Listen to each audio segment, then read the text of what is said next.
Hi! If you're struggling with a chronic pain in your butt, relief can be hard to find, especially if you have piriformis syndrome. The typical signs are hip and buttock pain on one side of your body, along with lower back pain that radiates down one or both legs. The problem is, piriformis syndrome is often mistaken for sciatica. So, what is sciatica? Sciatica is a symptom and not a disease on its own, and it occurs when pressure is put directly on the sciatic nerve in some way.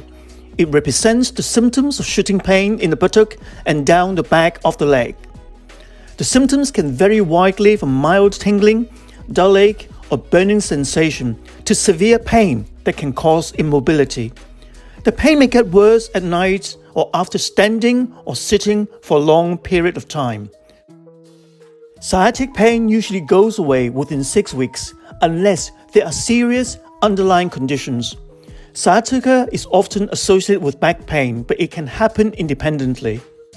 The sciatic nerve is the largest and longest single nerve in the human body, about as big as your thumb at its largest point. It originates in the lower spine as nerve roots exit the spinal cord, and it extends all the way down the back of your leg to the toes. The sciatic nerve is responsible for bending the knees, bringing the thighs together, and flexing and extending the ankles and toes. It also provides sensation to the back of the thigh, the entire lower leg, the ankle, and the sole of the foot. The piriformis is one of the 4 hip abductors. It is a flat, pyramid-shaped muscle of the gluteal region, which lies deep to the gluteus maximus. It originates from the anterior surface of the sacrum, then passes laterally to exit the pelvis through the greater sciatic foramen and insert onto the greater trochanter of the femur. When the piriformis gets tight, there's a possibility that it can compress the sciatic nerve, leading to symptoms of sciatica. When sciatica is caused by a tight piriformis, this is known as piriformis syndrome. It has been estimated that around 17% of people have a sciatic nerve that runs through the piriformis, making them prone to developing piriformis syndrome when the piriformis is tight due to the formation of trigger point in it.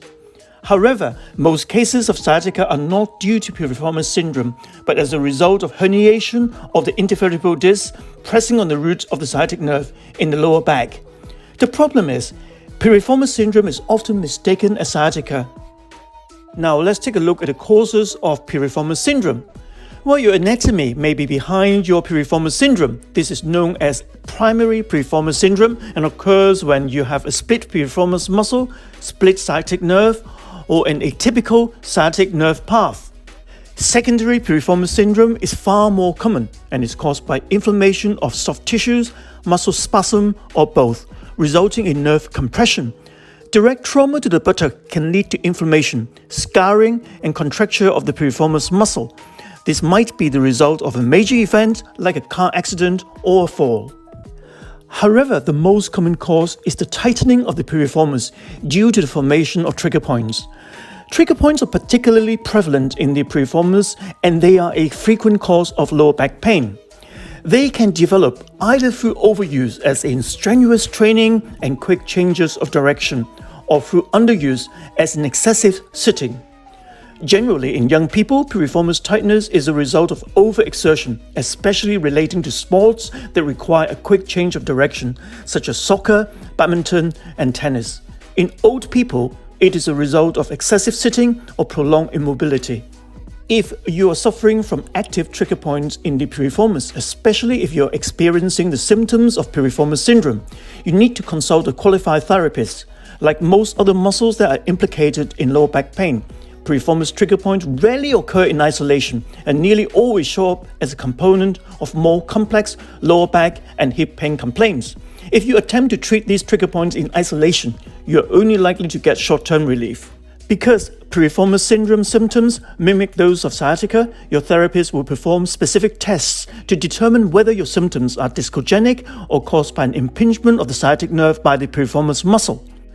In addition to a physical exam, you might also need imaging to rule out other causes for your symptoms. In addition, injections into the piriformis may be used to confirm the diagnosis. Please also take a look at my video on the corrective exercises for piriformis syndrome in my channel. simply search on my channel for 6 best sciatica exercises and stretches for piriformis syndrome. Please remember to consult your therapist prior to engaging in any form of corrective exercises for your back pain. Thank you.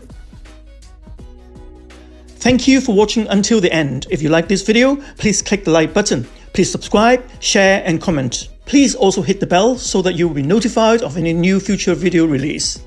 If you're interested in improving your health and fitness, and if you want to prevent lower back pain, please take a look at my book, which is now available from Amazon. Thank you.